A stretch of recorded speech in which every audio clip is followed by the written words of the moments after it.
Pistons tem sua melhor campanha na NBA desde a temporada 18-19, Fabião, onde eles conseguiram 41 vitórias, né? Nessa temporada eles já estão com 42, né? E é o quinto colocado na Conferência Leste, né? E, obviamente, ainda faltam mais 6 jogos aí também. Então, a ideia aqui é que eles passem de 44 vitórias, que foi na temporada 15-16, lá se vão quase 10 anos, onde eles conseguiram 44 vitórias. Mas a última que eles fizeram aí, 41, né? Agora já estão com 42, foi 18-19. E o time surpreendeu muitos, né? Eu falei que, lá naquele nosso prognóstico no início do ano, eu falei para vocês que achava que o Detroit ia dar um pouco mais de trabalho do que somente ser um time né, para pensar em draft e tal. Porque chegaram realmente alguns nomes interessantes para complementar os jovens, né, para complementar Cade Cunningham e outro. E realmente isso deu certo com um ótimo trabalho do JB Bickerstaff também. O que você tem visto desse time aí, Fabião, para falar, né, desse Detroit Pistons que, para mim também, né, assim como a gente falou do OKC, mas o Detroit já mais tradicional, já 3 vezes campeão da NBA, é bacana vê-los nesse nível, à frente até do Bucks, cara. Então, no momento, sim. Queria ouvir de você aí o que você tem achado lá dos Bad Boys mesmo, viu? Porque saiu um quebra-pau lá e os caras não afinaram, não, hein? Esses dias a coisa ficou feia mesmo, a galera foi pra briga feia mesmo, foi um negócio, foi louco, eu achei que nem foi pra tanto, vou falar pra você, viu? Mas exageraram, mas enfim. Eu vejo um pouco nesse Detroit aqui a construção de um time, caindo um pouco no clichê, mas a construção de um time muito aplicado taticamente, que segue seu líder, vamos dizer assim, né?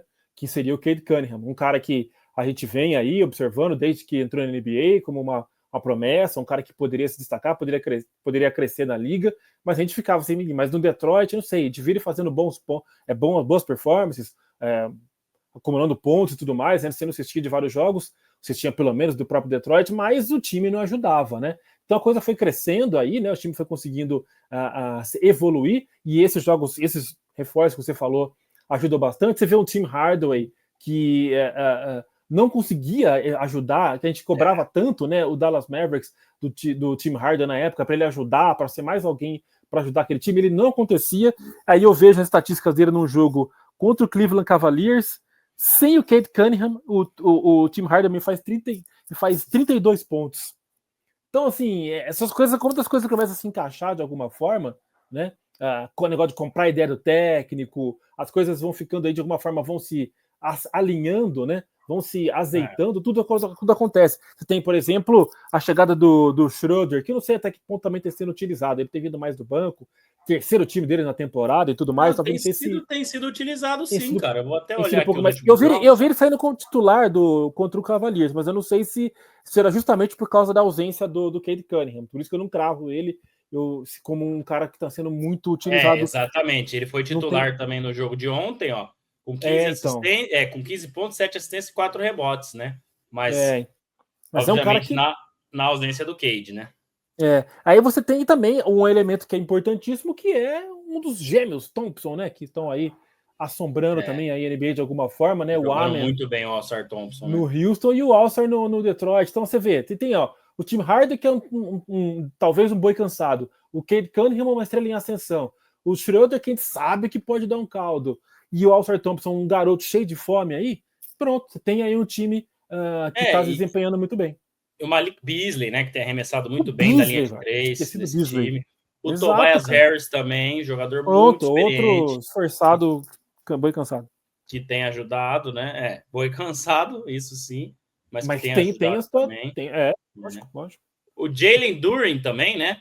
Eu não conheço, confesso que eu não conheço. Ontem 13 pontos e 13 rebotes, cara. Olha só. Muito bom jogador também, né? Também mais novo aí. Mas muitos jogadores interessantes desse time, Fabião. E lembra um pouco, né? Tem até a pergunta do Felipe aqui, ó. Quem seria o Dennis Rodman desse time? É difícil falar, né? Acho que. Outra característica, eu acho, viu? Essa nova geração, assim, né? São poucos os jogadores que fazem somente o trabalho sujo, né? Se bem que dá para falar. Nem dá para falar somente, né? Porque, pô, ele fazia o trabalho muito bem feito, né?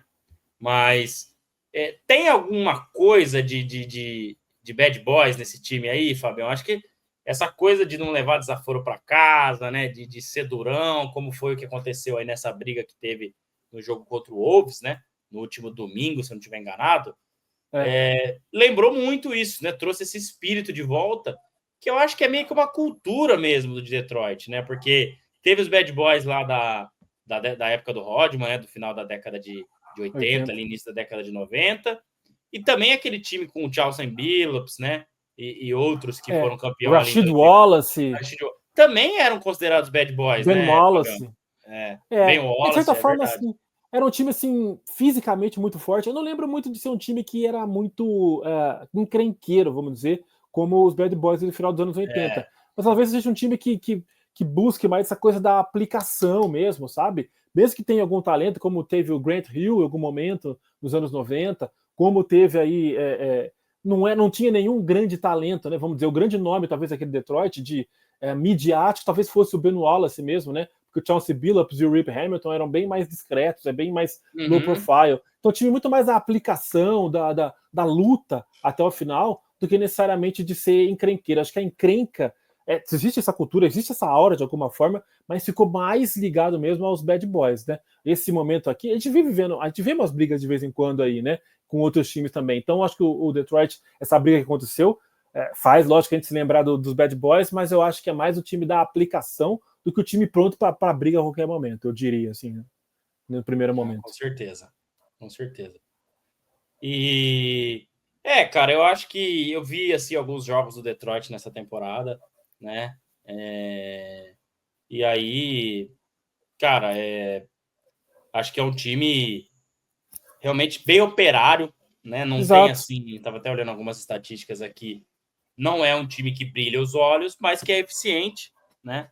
E que tem um bom comandante, até pegando o gancho aqui da pergunta do Gustavo Moreira, ó, se o Bickerstaff pode ser o Coach of the Year. Cara, eu acho que é um dos candidatos, né?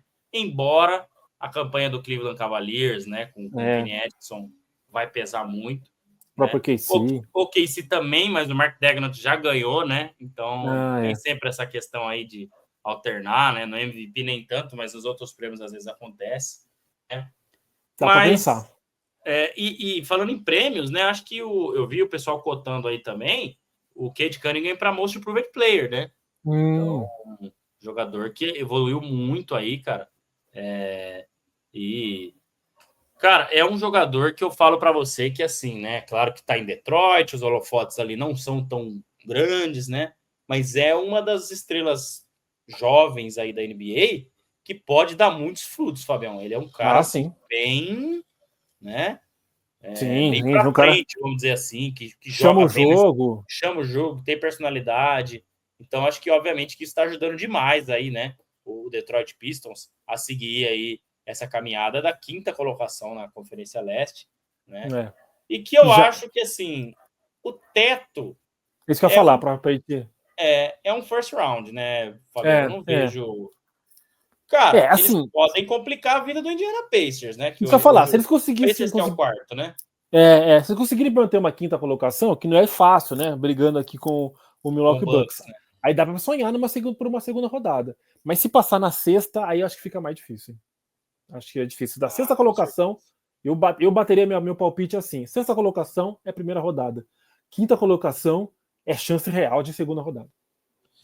Mas assim, é uma campanha inacreditável, né? Quando eu falei que de qualquer forma, poderia surpreender, era justamente para tentar um play-in ali, né?